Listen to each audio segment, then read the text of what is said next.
بسم اللہ الرحمن الرحیم۔ دوستو، ہم آج غزوہ بدر کا دوسرا پارٹ لے کر آپ کی خدمت میں حاضر ہوئے ہیں۔ تو لاسٹ پارٹ میں ہم نے جانا تھا کہ مسلمانوں کے لشکر کے پاس کیا کیا چیز موجود تھی۔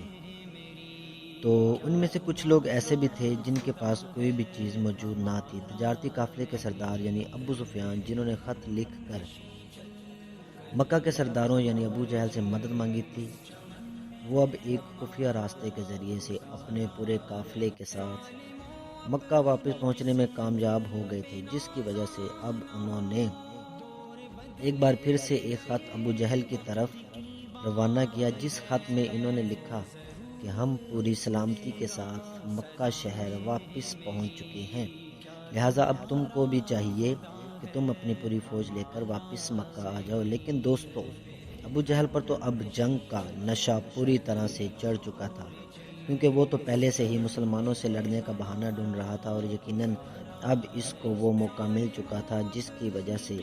اس نے اپنی پوری فوج کو یہ آرڈر دیا کہ اب ہم کسی بھی حالت میں مسلمانوں سے لڑے بغیر مکہ شہر واپس نہیں جائیں گے، اور یقیناً ہم مسلمانوں کو ختم کر کے ہی دم لیں گے، جس کی وجہ سے اب ان دونوں فوجوں کا آمنا سامنا عرب کے اس مشہور میدان میں ہوا کہ جو بدر پہاڑ کے پاس موجود تھا، جہاں ایک طرف مسلمانوں کی چھوٹی سی فوج نے اپنا پڑاؤ بدر کی پہاڑی علاقے پر ڈالا، تو وہیں دوسری طرف مکہ کی فوج نے اپنا پڑاؤ ایک کھلے میدان میں ڈال دیا۔ جنگ سے صرف ایک دن پہلے رات میں پیغمبر حضرت محمد صلی اللہ تعالیٰ علیہ وسلم نے اپنی پوری فوج کو الاؤ جلانے کا حکم دیا۔ دوستو، پہلے کے دور میں جنگ کے وقت عام طور پر 5 لوگوں کے لیے ایک الاؤ جلایا جاتا تھا، جبکہ پیغمبر حضرت محمد صلی اللہ تعالیٰ علیہ وسلم نے اپنے ہر سپاہی کو ایک الگ الگ آگ کا الاؤ جلانے کا حکم دیا، اور یہ کام ایک خفیہ پلان کے تحت کیا گیا تھا، کیونکہ مسلمان حد سے زیادہ کم ہونے کی وجہ سے اپنے آپ کو مکہ کے لوگوں کے سامنے اپنی اصل تعداد سے 5 گنا زیادہ دکھانا چاہتے تھے، اور یقیناً پیغمبر حضرت محمد صلی اللہ تعالیٰ علیہ وسلم کا یہ پلان کامیاب ہوا، اور مکہ کے لوگوں کو یہ محسوس ہونے لگا کہ شاید مسلمانوں کی فوج بہت بڑی ہے۔ اس کے علاوہ دوستو، مورخین کے مطابق یہ پوری رات پیغمبر حضرت محمد صلی اللہ تعالیٰ علیہ وسلم کی دعا کرتے ہوئے ہی گزری تھی۔ اس پوری رات میں مسلمانوں کے آخری پیغمبر حضرت محمد صلی اللہ تعالیٰ علیہ وسلم نے رو رو کر اللہ تعالیٰ سے دعا کی تھی۔ اگلے دن صبح ہوتے ہی جنگ کا اعلان کر دیا گیا، اور دونوں فوجیں آمنے سامنے ایک دوسرے پر وار کرنے کے لیے تیار ہو گئیں۔ عرب کے دستور کے مطابق سب سے پہلے یہ جنگ انفرادی طور پر شروع کی گئی،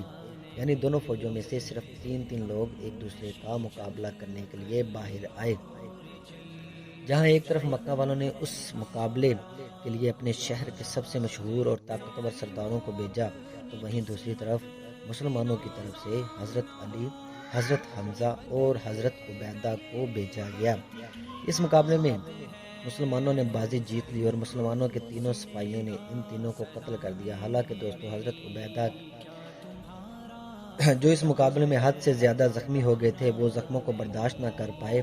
پانے کی وجہ سے بعد میں شہید ہو گئے تھے۔ لیکن ہاں، اس انفرادی مقابلے کے ہار جانے کی وجہ سے جہاں ایک طرف مکہ والوں کا حوصلہ بالکل ٹوٹ گیا تھا، تو وہیں دوسری طرف مسلمانوں کا حوصلہ بہت زیادہ بڑھ چکا تھا، جس کی وجہ سے اب عام لڑائی میں مکہ کی ایک بڑی فوج صرف اور صرف 313 مسلمانوں کا بھی مقابلہ نہیں کر سکی، اور پیٹھ دکھا کر بھاگنے پر مجبور ہو گئی۔ اس جنگ میں مکہ والوں کی طرف سے لگ بھگ 70 لوگ مارے گئے تھے، ساتھ ہی 70 کے لگ بھگ لوگوں کو ہی مسلمانوں نے قیدی بھی بنا لیا تھا، جبکہ دوسری طرف لگ بھگ 14 مسلمان بھی شہید ہوئے تھے، قیدی بنائے گئے۔ مکہ کے لوگوں کو پیغمبر حضرت محمد صلی اللہ تعالیٰ علیہ وسلم نے فدیہ لے کر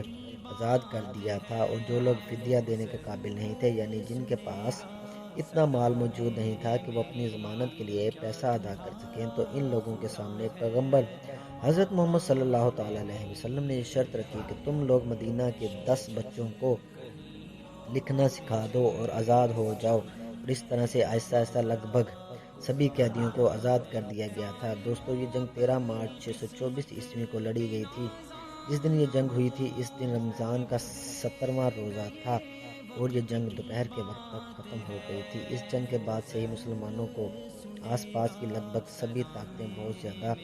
سیریس لینے لگی تھیں، کیونکہ دوستو اس جنگ کی سب سے خاص بات یہ تھی کہ اس کے بعد مکہ کے لوگوں نے یہ دعویٰ کیا تھا کہ ہم کو مدینہ کے مسلمانوں نے نہیں